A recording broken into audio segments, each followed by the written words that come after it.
Hello and welcome to the My Mentor orientation video. Congratulations on being selected as a mentee to be given a mentor this semester. My name is Tanisha Tago and I'm one of the teaching fellows here. So if you do end up having any questions during the video, please feel free to note them down and send them to us at mymentor@gsmlondon.ac.uk.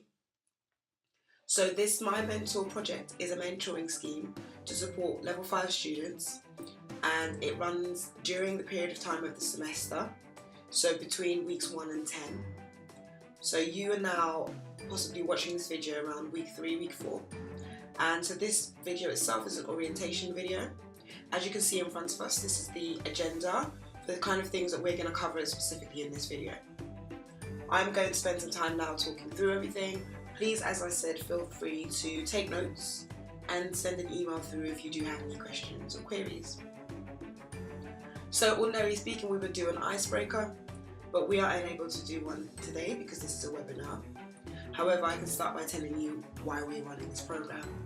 So we're running this program specifically because we would like to stretch out the hand to support students who are in their level 5 first or second semesters, who have resits or trailing grades, but the students that we feel would actually really take up the opportunity if they were mentored to learn skills that could help them do better in future, that could help them to catch up, that could help you to understand the skills required to get the most out of your experience, not just here at GSM but in any learning environment, especially within higher education.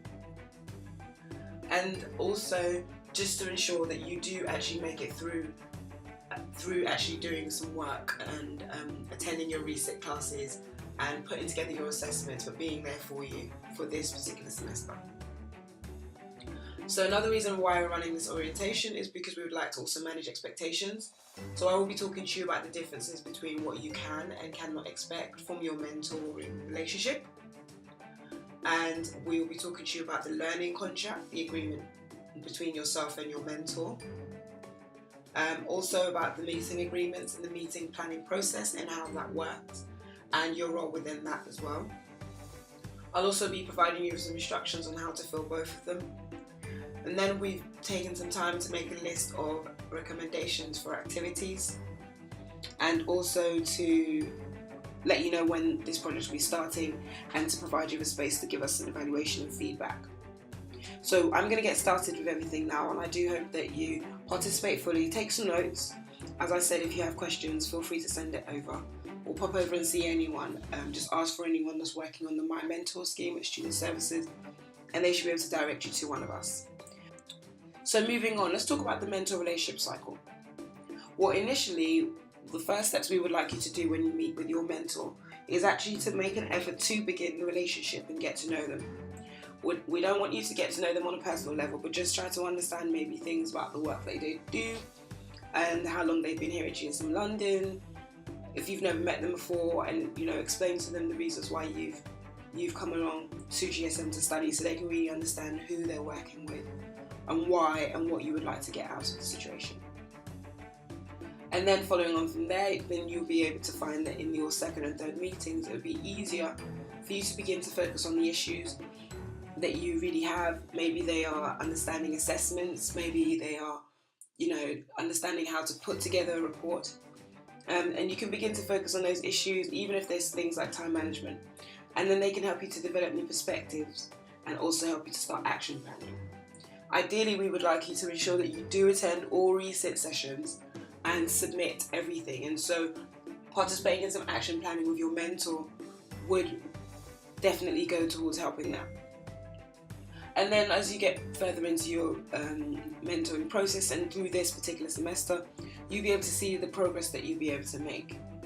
And that would be really useful because then you may also possibly start to show maybe drafts to your mentor to ask for their opinion and perspective. Obviously, they are not academic leads for your assessments. You still need to ensure that you speak to your lecturer, your tutor, and your personal tutor about all things academic. This is more of a developmental relationship, a developmental process. However, you can talk to them about drafts and they can offer you their perspectives as people who work in higher education and who will therefore have a good understanding of what's required at this level. And then finally, you come close to reaching your destination, which is first and foremost ensuring that you submit your assignments and also to complete the relationship with your mentor and reflect on the learning experiences that you've had, the positives and the negatives over the weeks, and also maybe share some experiences that we can understand to make the mentoring experience better for future students. So let's talk about what mentoring is specifically. Well, the mentoring part of everything is really to support and encourage you to really manage your learning. Now, if you are able to really manage your learning well, you can maximize your potential, which is extremely important. You can then make decisions about the goal that you want to get to, the destination that you want to reach, and how you're going to get there. And then also you're able to discuss with your mentor ways to develop the skills that you require to get to your destination. Work on developing your performance and eventually become that person that you would like to be. Mentoring is not about making friends, so you will not expect to become really good friends with your mentor. It's not about being dependent on them or being controlling of them or expecting them to be controlling of you. It's definitely not counselling, and it does not act as supervising. When it comes to actual academic supervising, you still, like I said earlier, need to speak to your module leader, your lecturers, your tutors, your personal tutors. And it's definitely, lastly, not about power or gossip or cliques. So it's not about, oh, he has a better mentor, or I like her mentor, or gossiping to your mentors about issues that you have. This is about actually coming together to say and identify problems and working towards overcoming those problems, overcoming those barriers, or at least finding methods of working around them. So as a mentee, we would like you to identify the skills and knowledge and the goals that you yourself want to achieve, and then communicate those to the mentor that you've been allocated. We have set out a list of themes and topics, but we would like you to bring up topics that are important to you at any point and give the feedback to your mentor. And if your mentor is able to discuss those things with you, then that would be fine. And you can also provide us some evaluations, but we do want you to participate in the process. We'd also like you to maintain the mentoring plan and schedule that we have set up for you. Ensure that you do set up goals and learning outcomes that you would like to achieve and keep to them. And keep to everything within time frames. Be sure to attend your meetings. It's a very, very, very short mentoring experience. And so if you do skip meeting 3 or meeting 4, you could very easily find out that the whole 10 weeks has passed. That may be something that you're not interested in doing in terms of attending the meetings, but please do make a point of telling us that before, as opposed to allowing us to book meetings and enroll you on fully and not taking that opportunity where someone else would have taken the opportunity and possibly developed from it. Do provide your perspective to the mentor about things. Help them to understand how you see the journey that brought you to this point.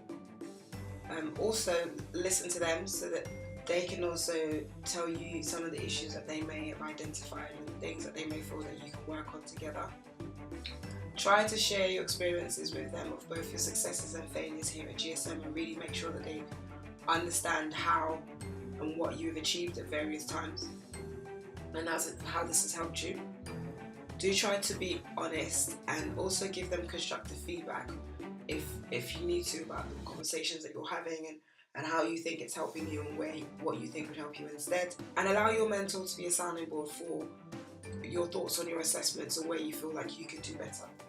So do also acknowledge the support and development opportunities that are being offered to you through this scheme. Try to seek advice, not just from your mentor, but be active in your learning. If you realise that there are now things that you should probably go and learn from the library, or probably go and try to understand from finance, do go and seek the advice on those areas and possibly even ask your mentor. They may not know specifically, but they could probably direct you in the right direction. And lastly, do use this as an opportunity to highlight any academic issues that arisen around your learning or may arise as the semester is going on.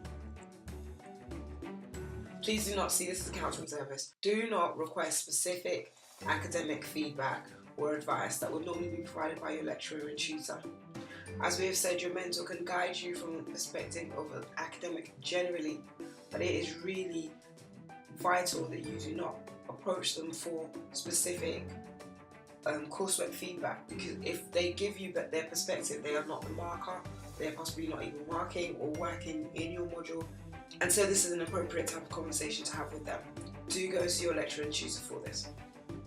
Do not see this as a one-to-one training service. It's not a one-to-one training service. That you will not be sat and trained step by step on a one-to-one basis on how to do specific things. You will be guided and given advice. Do not place the responsibility of your success on your mentor. That is still your responsibility.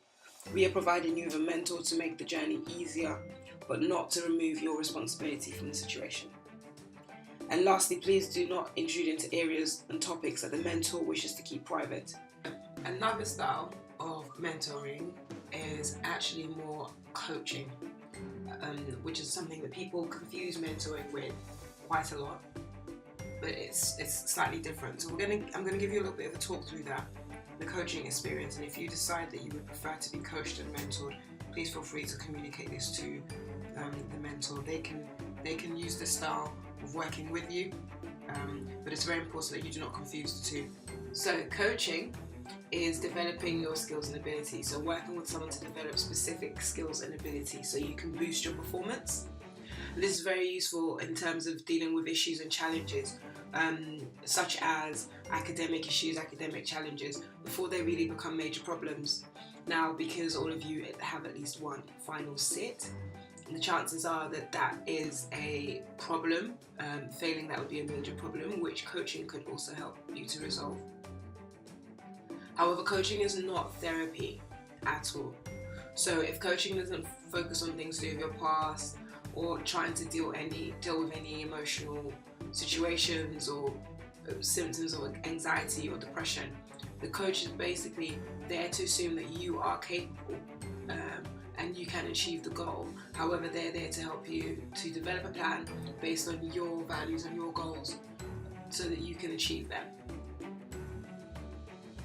So for you to get the most out of being coached, it's important for you to talk about what really matters to you most and try to focus on how you feel, how you want to feel, not just on what you want to produce. You need to get more time and get more space, not more time into your life. In terms of that, it means that you need to find the spaces within the days to fit things in, and the coaching process can help you to do that. You also may need to start to become a little bit more selfish, especially because this is about your academic career, so that you can reduce the energy drains. So if there are things that you do as a pastime or socially that you've got scheduled in, which can be held off for a while you focus on trying to achieve a good grade on your resits, or at least get past your resits, then it's very important for you to be a little bit more selfish and reduce those energy drains and remove them from there. In order to be able to get the most out of being coached, you also have to be open to seeing things differently and sensitize yourself so you can experience things sooner than before, so you can kind of start to recognize a problem starting or an issue coming along. And also lastly, you need to be willing to evolve yourself and grow, not just to increase your performance on this particular module that you've got a resit on, but actually for future. Because once you do get into level 6, the expectations are much higher, and so as a result, it will be very important that you try and grow as a person, so you are able to get past those boundaries when they arrive as well. Do try to make sure that you look out for opportunities to grow through each new experience with your mentor. Do try and take the opportunity to also expand your mind and dig deeper and try to come up with creative solutions to your academic problems. There may be things that you can do differently, maybe ways of planning visually, maybe incorporating post-it notes or a journal into your academic life. So do try and take the opportunity to expand your mind and see where you can grow with that.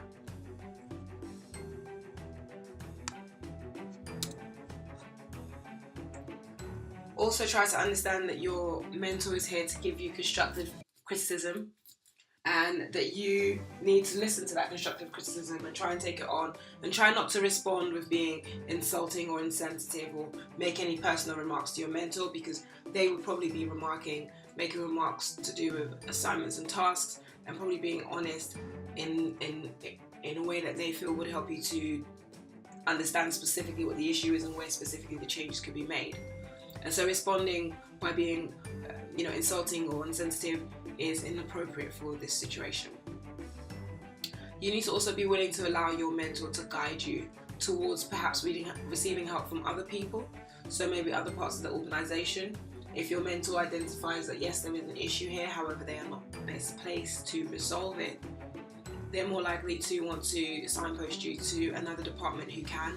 So do open yourself up to be willing to allow your mentor to guide you in those directions, and take full advantage of those support services that are in place, and then feedback to your mentor to let them know the progress on any referrals he or she has made on your behalf. Do take the opportunity to learn and evaluate your ideas and progress continuously as well throughout each aspect of the mentoring relationship as you talk about problems and possible solutions. So coaching is not about the coach telling you what to think. They really want you to become more effective and more creative, and so that's why they will discuss specific points with you and habits that you have, and to support you in not getting yourself into specific traps of thinking that most people do. So things like, well, I've only got 3 weeks left, what's the point in doing my assessment now? There's always a point. There's always a point, because on the first attempt you have the ability to get up to 100%, and so there's always a reason to try and do that. Or other questions like, well, I'm only capped to 40%, so what's the point? There is always a point there, because the aim is to finish your degree and not to lose out on the degree just because of 140% or even 2. So coaches are there to help you to be more effective and get yourself out of your thinking traps that you may be in. So they don't have a set of instant answers. They're not going to have a prescription of answers for you. You may find if you share a coach with someone else that they tell one person one thing and they tell you another, and that's because it's very specific. They take the time to get to know you, and the point is that they're really trying to give you advice that they feel is specific to you, or at least the you that you have presented to them. Again, this is why it's vital that in one of the first slides I mentioned that you should try and be quite honest and open with your mentor and get to know them, so they can know who they're working with and what the issues are, and also more importantly where the areas are that they can support you. So the project timeline for this semester, we'll be starting things off in week 3. So in week 3 you'll be able to look out for an introductory email from your lecturer, and also receive an invitation for a meeting either for week 3 or week 4. And then at this meeting you will then create a learning contract with your mentor, which will guide your relationship for the rest of the semester. During week 4, you will meet with your mentor again and fill in a session evaluation form. So the reason that there's 2 stars there is because the session evaluation form is a separate item, and it's just a point for you to remember to fill in that form. You actually need to try and remember to fill in that session evaluation form at the end of every session that you have with your mentor. It's really important that you let us know how it's going, let them know what you thought of the session, and also because it provides a reflection tool for yourself, so you can have a look back and remember what was discussed when and how that went for you. You will need to also start to follow up with your mentor in between meetings. So just because you are meeting your mentor face to face does not mean that you do not need to maintain communication in between. If you do have a question, or you would like to look into something, would like to be signposted to somewhere, then do follow up with your mentor between meetings so they can be aware of this, as opposed to waiting to the next meeting, especially if it's something that could be urgent or time sensitive. Also try to review the progress from your learning contract to ensure that you're on track with your goals. So with the goals that you set in your learning contract, it's very important that you continue to look over them on a week-by-week basis, because if you do not, you may lose track of your learning experience.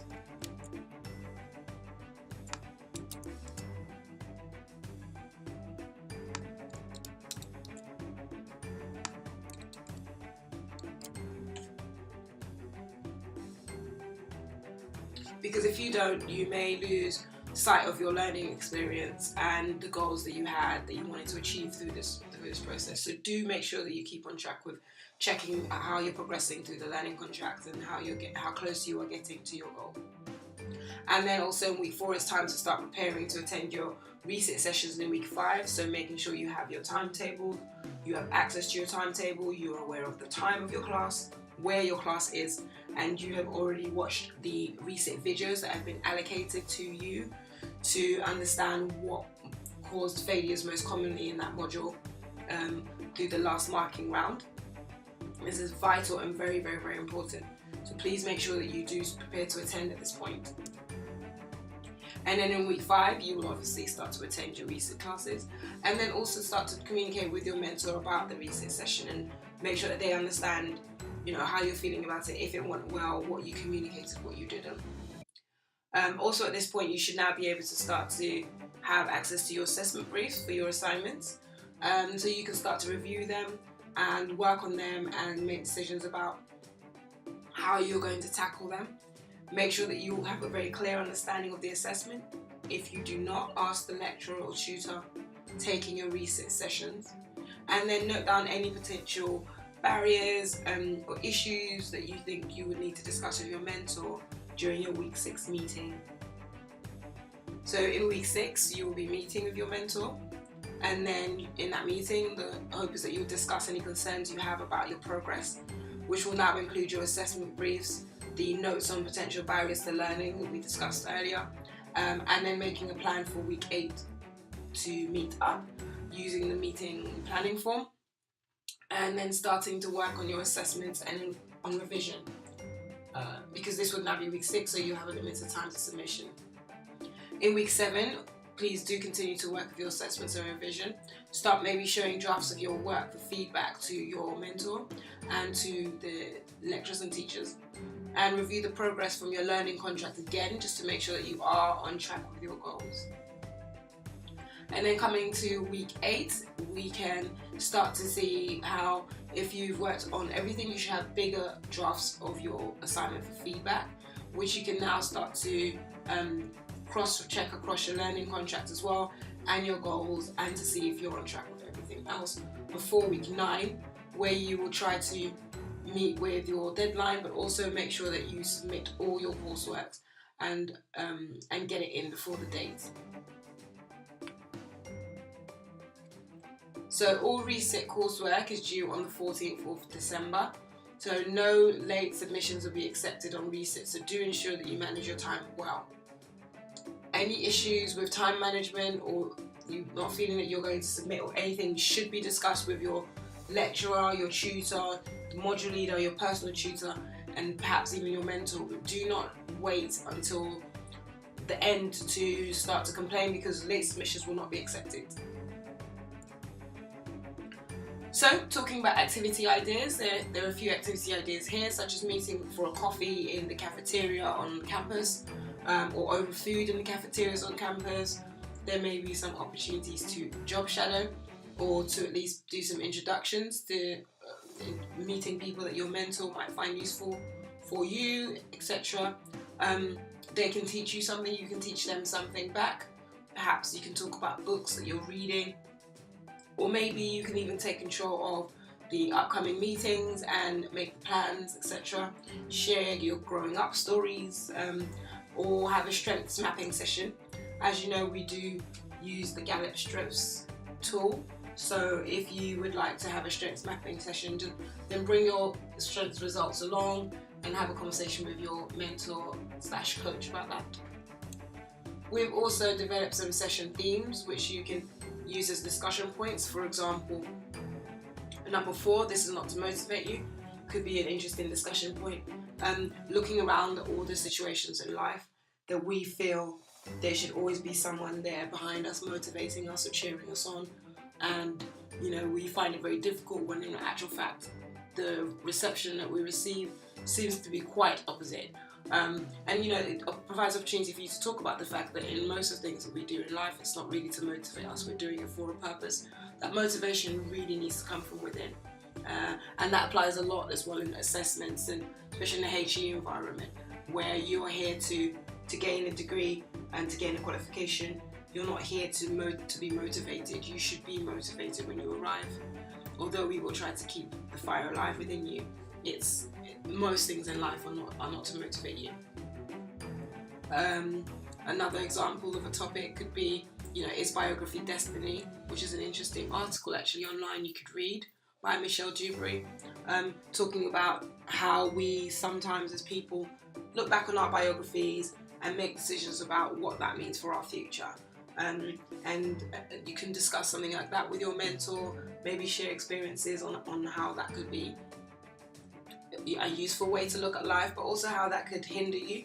So for example, deciding that because you are the first person in your family to go into higher education means that you don't have the support network around you. That's a biography story that you're telling and using that to predict the future. As we can tell from this mentoring scheme, you do not need to have had anyone around you before for you to have people around you now.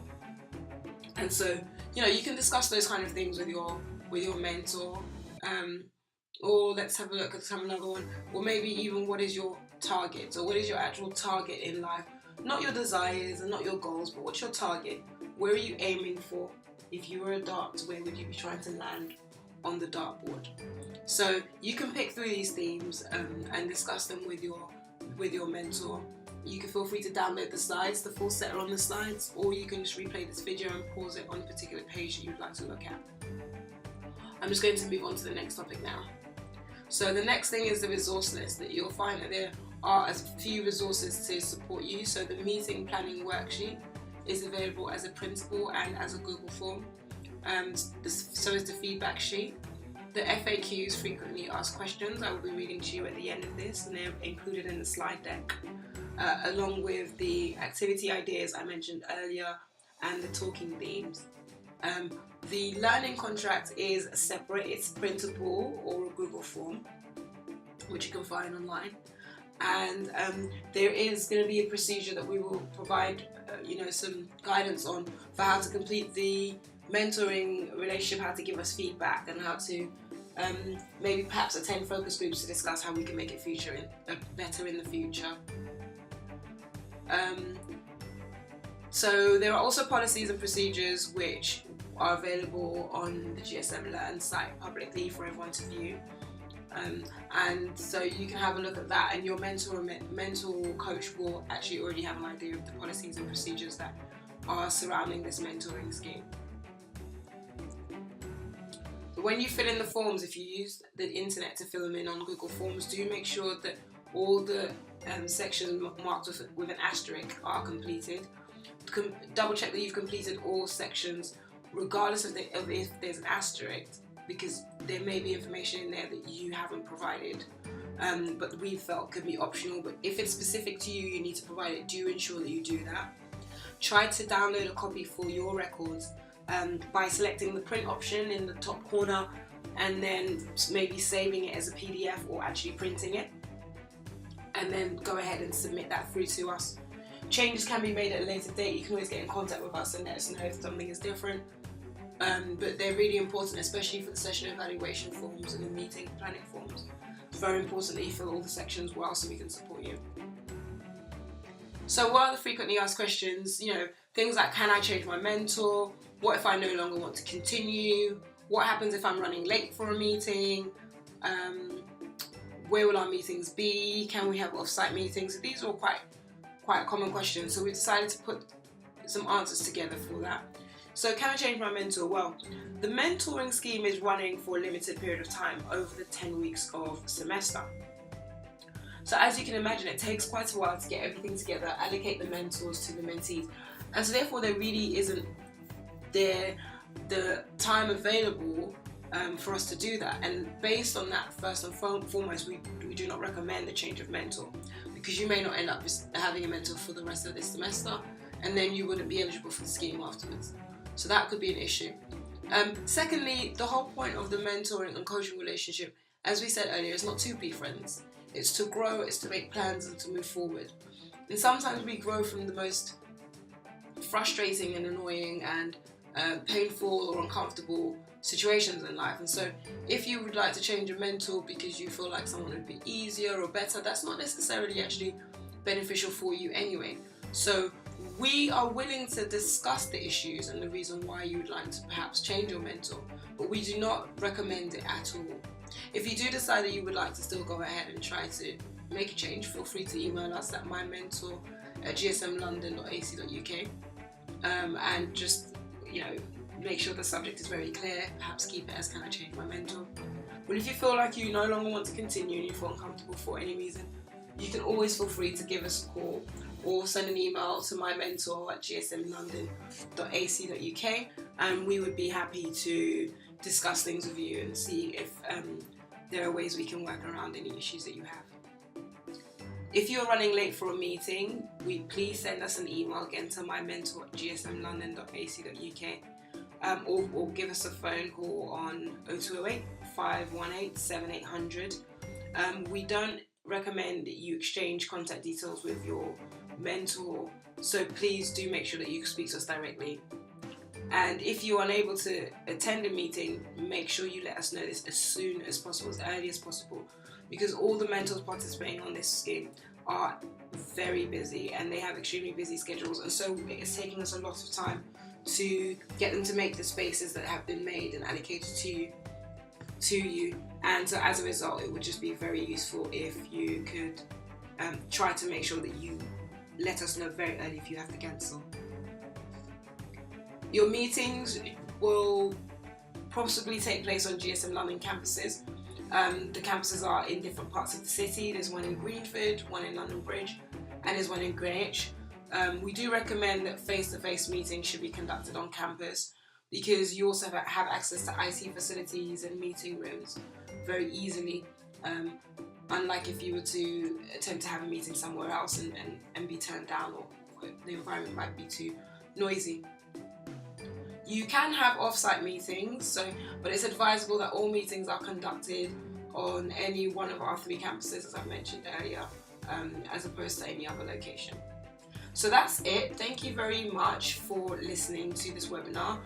We are all here to help, and there are some departmental assistants that also work with us on this project that you can get in contact with. So if you have any issues, first and foremost, please start by emailing mymentor@gsmlondon.ac.uk. Thank you very, very much for taking the time to listen, and I do wish you the best of luck in this semester, best of luck with your resits, and that is from all of us here at GSM. We hope that you can really take the opportunity to turn things around, and we look forward to celebrating your successes with you and celebrating your achievement. Thank you very much. Have a good day.